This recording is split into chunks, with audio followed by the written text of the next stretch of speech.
हमारी संस्कृति जिस दिन बचेगी उसी दिन हमारी संविधान की रक्षा शुरू हो जाएगी। तो हमारे संविधान की रक्षा, पहली प्राथमिकता संविधान की रक्षा करना।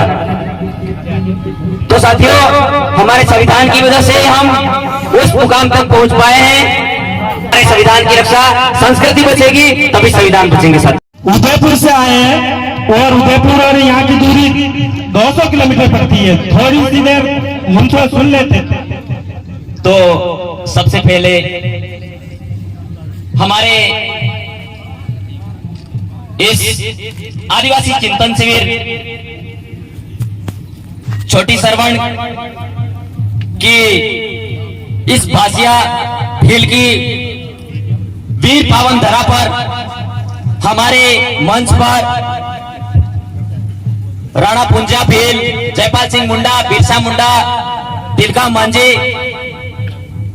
बाबूराव सेठवा, समस्त हमारे आदिवासी वीर क्रांतिकारियों को नमन जोहार करते हुए हमारे इस पूरे भील प्रदेश की मांग उठाने वाले भंवरदादा परमार जी के चरणों में नमन करते हुए मैं मेरी बात को रखना चाहूंगा। साथियों, सभी बातें हो चुकी है।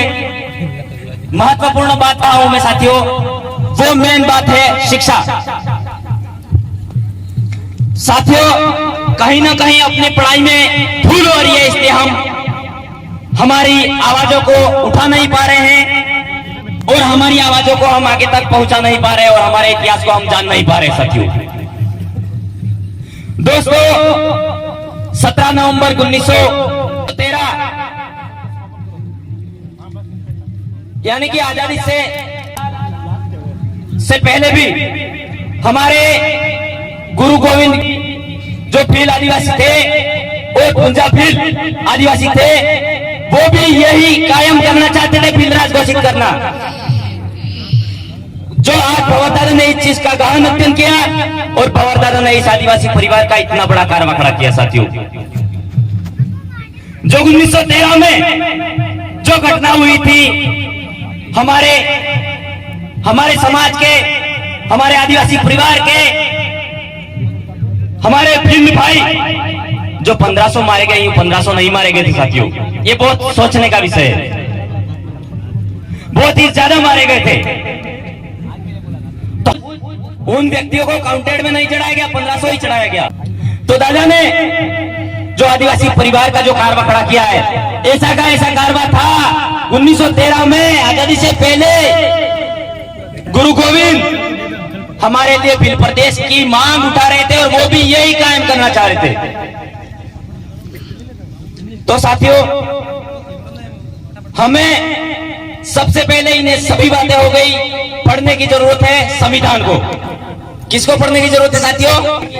और हमारे समाज के सबसे पढ़े लिखे वर्ग तो क्या कहूं, कर्मचारी विभाग से भी मैं आग्रह करना चाह रहा हूं, क्योंकि सबसे एक समाज का कार्यभार सौंपा जाता है शिक्षक को, अब हम सब और आप सभी मानते हो।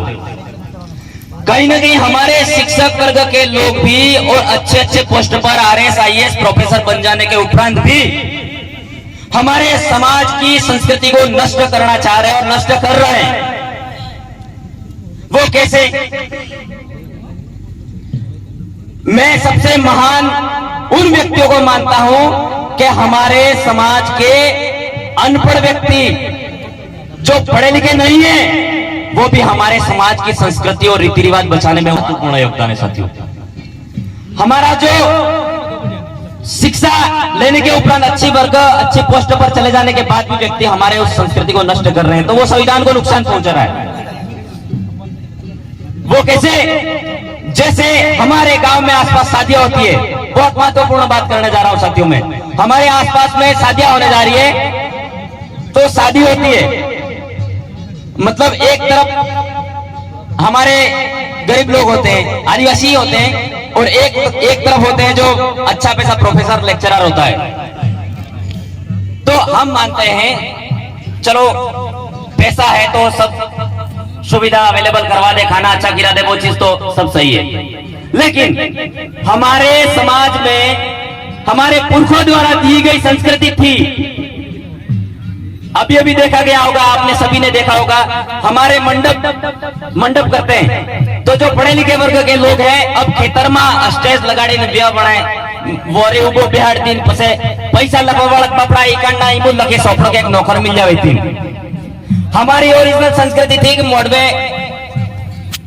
मोड़वे बिहार दिन तो बोल रखते 8 बज जाती 12 बज जाती मोड़वे बेन व्यवस्थित काका पुआ मामा कटुम गमेती जो भी पूरे हमारे समाज के लोग आते उसको तिलक करने के बाद व्यवस्थित तरीके से फिर सब मंडप करने के बाद हमारे गांव के मुखी गमेती और बुआ मामा उसके जो रीति रिवाज थे मंडप पर कपड़ा बांधने के, उसके उपरांत सब जो जितनी राशि बनती थी वो गिनने के उपरांत उसको गमेती काका कटुम सब उसको गुड़ देकर उठाते थे दूल्हे को जब मंडप होता था।